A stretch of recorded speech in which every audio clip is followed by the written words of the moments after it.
1 cup oil. Oil जब अच्छे से गर्म हो जाएगा व्यूवर्स व्यूवर्स इसमें कोई प्याज कोई टमाटर नहीं डलेगा, सिर्फ ये इंग्रेडिएंट्स डलेंगे। आप लोग लाजमी ट्राई करिएगा, आप लोगों को बहुत अच्छी लगेगी। ये बहुत ही जल्दी और बहुत ही आसान रेसिपी है और बहुत ही मज़े की बन के तैयार होती है। ऑयल यहाँ पे गर्म हो गया है, मैंने इसमें डाल दिया है लहसुन। लहसुन हमने सारा डालने के बाद करना है गोल्डन।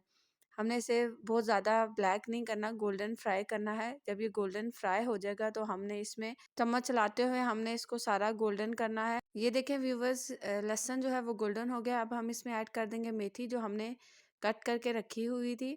सारी मेथी ऐड कर देंगे। सारी मेथी ऐड कर ली है और ऐड करने के बाद हम इसे अच्छे से मिक्स कर लेंगे लहसुन के साथ। मेथी को अच्छे से मिक्स करने के बाद हमने इसे 3 से 4 मिनट जो है फ्राई करना है लहसुन के साथ ही। और उसके बाद हमने इसमें डाल देने हैं आलू।